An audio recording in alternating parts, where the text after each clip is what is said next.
So the question is, are you getting just an absolute deluge of new clients, people who have been laid off, who are looking for new work? And are they able to find it? Is it relatively easy still? Yeah, that's a really good question. Yes, I'm getting a couple of different clients actually. So I'm getting clients that are, people that are laid off, unfortunately. And yes, we are able to place them still in a pretty decent time, which is anywhere from 6 to 9 weeks. Now, the reason behind that is while the bigger tech companies are laying off, the smaller tech companies or product companies, especially the B2B SaaS world, are still hiring for top talent, right? Top tech talent. Now, they might not be hiring for hundreds and thousands of jobs, but they're definitely hiring for 7 to 10 positions every quarter. So we're still able to find and place top talent for those companies. I'm also working with companies that are scaling steadily, right? And they might not be scaling a lot by a lot of numbers, but they're scaling enough to where they still need recruiters' help to find the top talent. Because again, the market is now saturated with a lot of talent. And so having, recruiters like myself and my agency to really kind of figure out what the right person is for their specific company goes a long way. And then I have clients who are also, hiring me to transition people off. So, transitioning employees off post layoff and how to kind of secure their future as they look at other companies to join.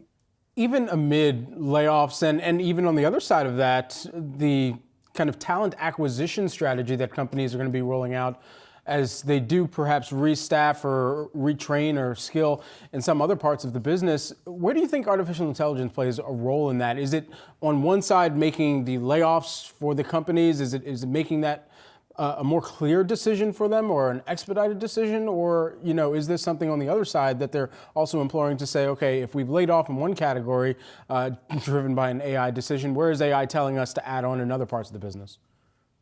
Yes, and what I will say is tech companies are always innovating, they're always growing, they're always looking to do the next best thing, right? So integrating AI to kind of maneuver those decisions for them is huge. And so where I've seen AI really come in, and I'll talk about talent acquisition in a little bit, but also just the rework, right? So we have a client right now where they're using AI's help to do a complete company reorg just based on where the need is for their products and services and how they can potentially pivot. And so using AI to guide those strategies. So they might be laying off people from one department, but they're growing another, or they're doing a complete restructure of one department, right? And they're telling people like, this is not what you want to do because your job description said differently, but we are pivoting, then you are welcome to walk away and we'll help, happily provide severance. From a talent acquisition standpoint, the way that companies are using AI to just reduce talent acquisition costs, right? So having AI do any type of initial pre-screening or reviewing their resumes or profiles so that they're not having to pay, a sharp fee when a company finds someone. So they're still using the element of interviewing and pre-screening internally, but then they're actually using AI to make the process a lot more streamlined and efficient.